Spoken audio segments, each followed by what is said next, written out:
जय श्री राम, जय हनुमान, जय जानकी नाथा, जय श्री राम। बालकांड को आगे बढ़ाते हैं, श्री राम जी का गुणगान करते हैं। मंगल भवन अमंगल हारी, द्रवहु सुदशरथ अजिर बिहारी। सीताराम चरित अति पावन, मधुर सरस सर अति मन भावन। राम सिया राम जय जय राम। सियावर रामचंद्र भगवान की जय, पवन पुत्र हनुमान जी की जय, उमा महेश्वर की जय।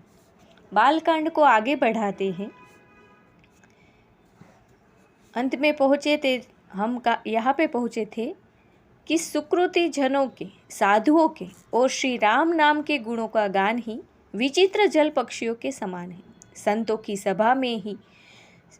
की सभा ही इस सरोवर के चारों ओर की अमराई यानी आम की बगीचिया है और श्रद्धा वसंत ऋतु के समान कही गई है।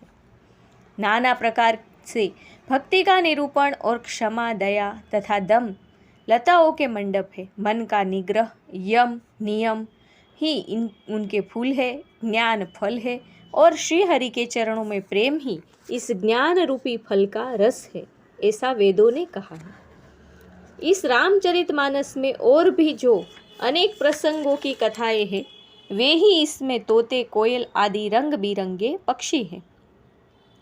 पुलक बाटिका बान गमन, सुख सुबिहंग बिहारू, माली सुमन स्नेह जल, सिंचत लोचन चारु।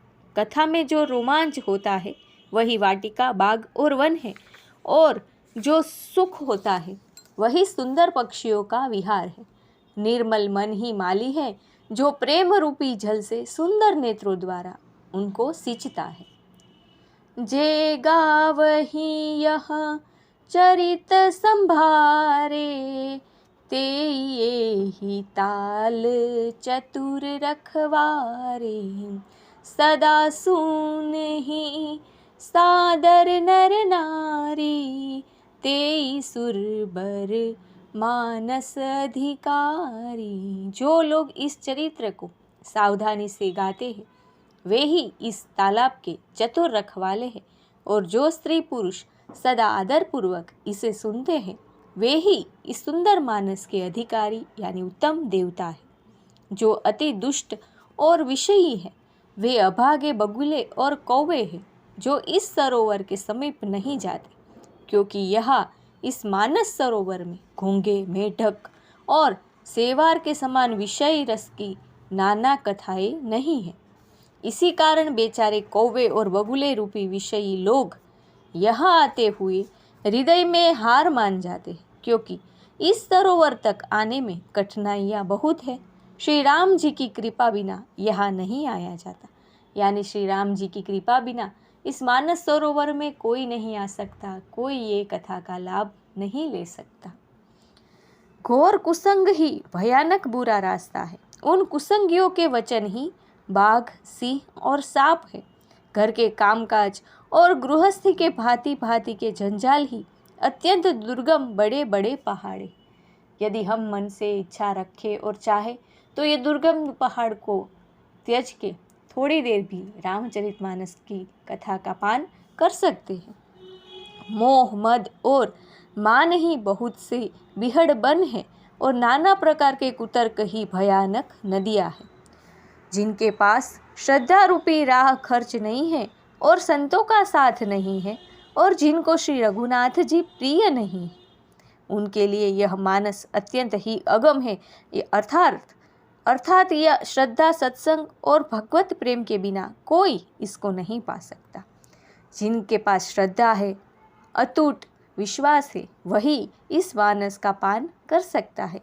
इसमें यही कहा गया है, यदि कोई मनुष्य कष्ट उठाकर वहाँ तक पहुँच भी जाए तो वहाँ जाते ही उसे निंद रूपी जुड़ी आ जाती है। हृदय में मूर्खता रूपी बड़ा कड़ा झाड़ा लगने लगता है, जिससे वहाँ जाकर भी वह अभागा स्नान नहीं कर पाता। यानी कि यदि बहुत कष्ट करने पर भी हम वहाँ पहुँच भी जाए, तो अगर हमारे भाग्य बलवान नहीं है तो वहाँ जाकर भी हमें नींद आ जाती है या हृदय में मूर्खता आ जाती है, लोगों के साथ निंदा करने लगते हैं, इस मानस का पान नहीं कर पाते। उससे उस सरोवर में स्नान और उसका जलपान तो किया नहीं जाता, वह अभिमान सहित लौट आता है। फिर यदि कोई उससे वहाँ का हाल पूछने आता है तो वह अपने अभाग्य की बात न कहकर सरोवर की निंदा करके उसे समझाता है। यानी वो ये नहीं कहता कि मैं वहाँ जाके सो गया था या मैं निंदा करने लग गया था, मैंने कुछ नहीं सुना, मैंने कुछ पान नहीं किया। वो यही कहेगा कि वो सरोवर ही खराब है, वहाँ जाना ही ठीक नहीं है। वो अपना भाग्य नहीं बताएगा। ये सारे विघ्न उसको नहीं व्यापते, यानी बाधा नहीं देते, जिसे श्री रामचंद्र जी सुंदर कृपा दृष्टि से देखते हैं। वही आदर पूर्वक इस सरोवर में स्नान करता है और महान भयानक त्रिपात से यानी आध्यात्मिक, आधिदैविक और आधि भौतिक तापों से नहीं जलता। जिसके ऊपर श्री राम जी की कृपा होती है वही इस सरोवर में डुबकी लगा सकता है, इस सरोवर का पान कर सकता है। जिनके मन में श्री रामचंद्र जी के चरणों में सुंदर प्रेम है, वे इस सरोवर को कभी नहीं छोड़ते। हे भाई, जो इस सरोवर में स्नान करना चाहे वह मन लगाकर सत्संग करे। यानी जिसके मन में श्री राम, श्री सीता मैया दोनों बसे हुए वही इस सरोवर का पान कर सकते हैं। श्रद्धा के साथ, विश्वास के साथ वही इसका रसपान कर सकते हैं। ऐसे मानस सरोवर को हृदय के नेत्रों से देखकर और उसमें गोता लगाकर कवि की बुद्धि निर्मल हो गई, हृदय में आनंद और उत्साह भर गया और प्रेम तथा आनंद का प्रवाह उमड़ आया। क्योंकि ये रामचरितमानस है ही ऐसा अद्भुत, पवित्र, पावन। उससे वह सुंदर कविता रूपी नदी बह निकली जिसमें श्री राम जी का निर्मल यश रूपी जल भरा है। इस कविता रूपिणी नदी का नाम सरयू है, जो संपूर्ण सुंदर मंगलों की जड़ है। लोकमत और वेदमत इसके दो सुंदर किनारे हैं। यह सुंदर मानस सरोवर की कन्या सरयू नदी बड़ी पवित्र है और कलयुग के छोटे बड़े पाप रूपी तिनकों और वृक्षों को जड़ से उखाड़ फेंकने वाली है। ऐसी है पवित्र सरयू नदी।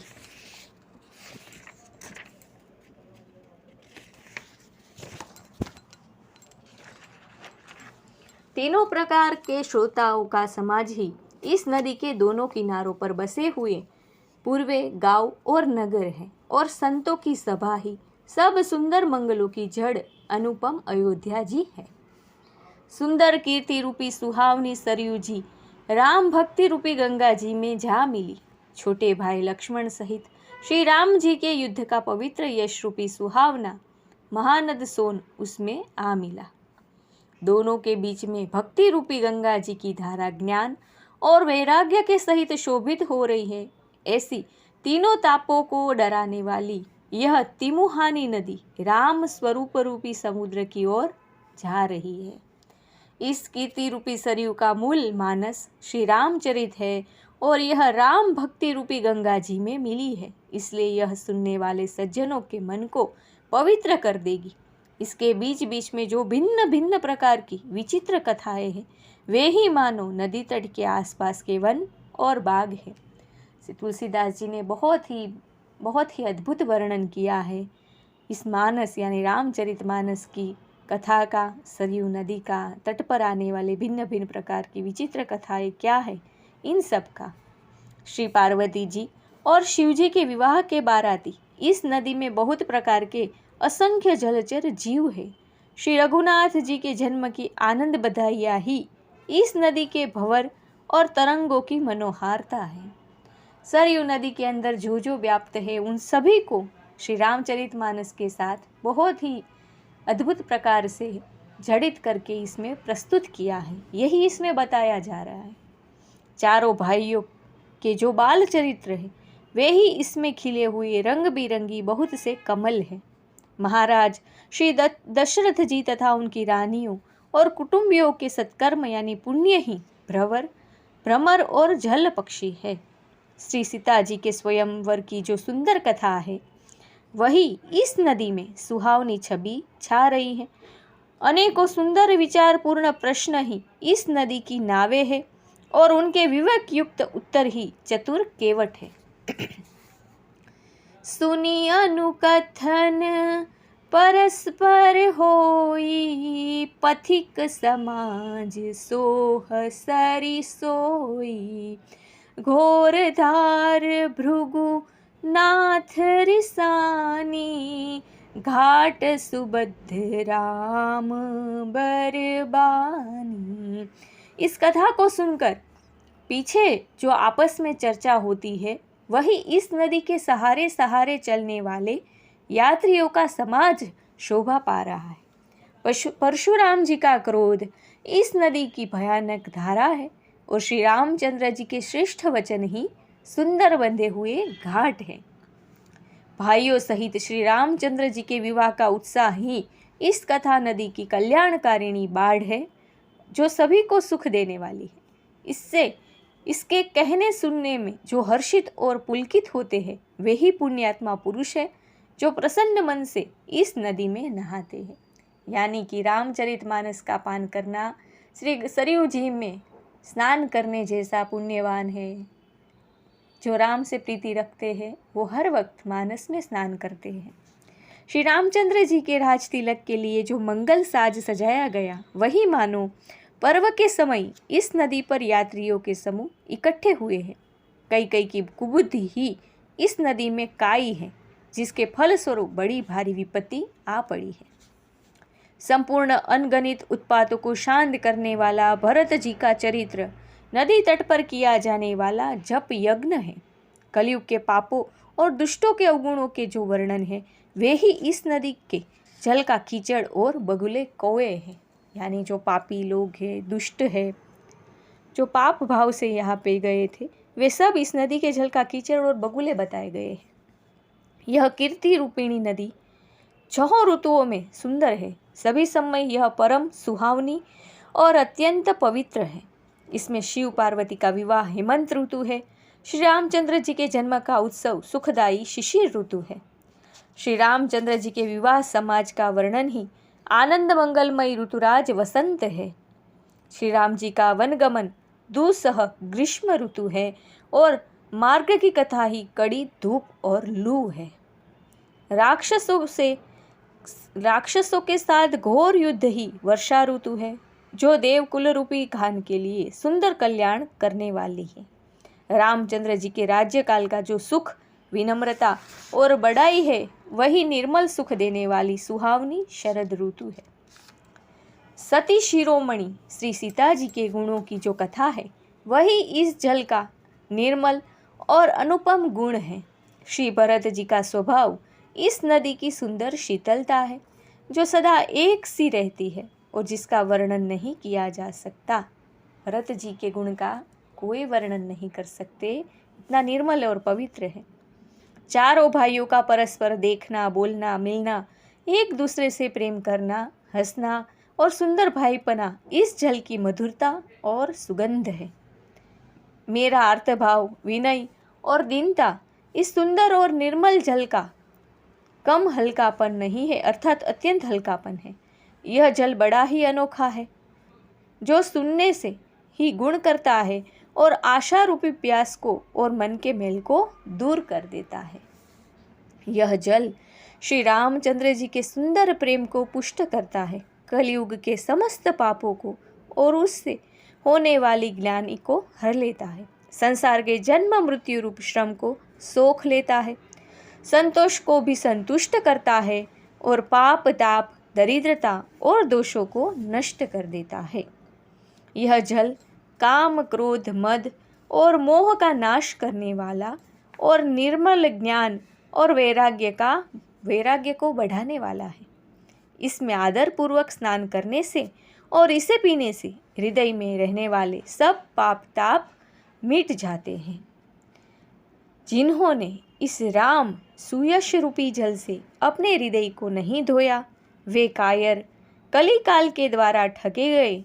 जैसे प्यासा हिरन सूर्य की किरणों के रेत पर पड़ने से उत्पन्न हुए जल के भ्रम को वास्तविक जल समझकर पीने को दौड़ता है और जल न पाकर दुखी होता है, वैसे ही वे कलयुग से ठगे हुए जीव भी विषयों के पीछे भटकर दुखी होंगे। यानी जिन्होंने श्री राम का ये यश गान और मानस सरोवर में स्नान किया है वे तो बहुत भाग्यशाली हैं, लेकिन जिन्होंने नहीं किया है वे उस हिरण के समान हैं जो सूर्य की किरणों से रेत पर पड़ने से जो जल का आभास होता है, जो जल नहीं होता, दुर्भाग्यवश जाके पीने को दौड़ते हैं लेकिन कुछ नहीं मिलता, उसके समान होते हैं और फिर वो दुखी भी हो जाते हैं।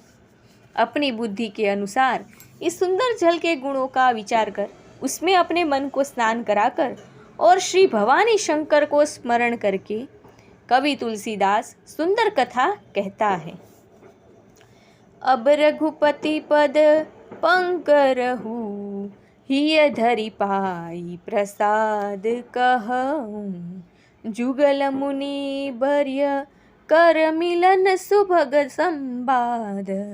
मैं अब श्री रघुनाथ जी के चरण कमलों को हृदय में धारण कर और उनका प्रसाद पाकर दोनों श्रेष्ठ मुनियों के मिलन का सुंदर संवाद वर्णन करता हूँ। श्री राम जय जय राम, रघुपति राघव राजा राम, पतित पावन सीताराम। यहाँ पे बालकांड का विश्राम लेते हैं, कल फिर वापस मिलेंगे। यदि मेरी वाणी आपको पसंद आए तो चैनल को लाइक, शेयर और सब्सक्राइब करिए। श्री राम जी का गुणगान सब तक पहुँचाइए, प्रेम से बोलिए श्री राम जय राम, पवन पुत्र हनुमान जी की जय, सिया राम जी की जय। ओम नमः पार्वती पते, हर हर महादेव हर। जय श्री राम, जय।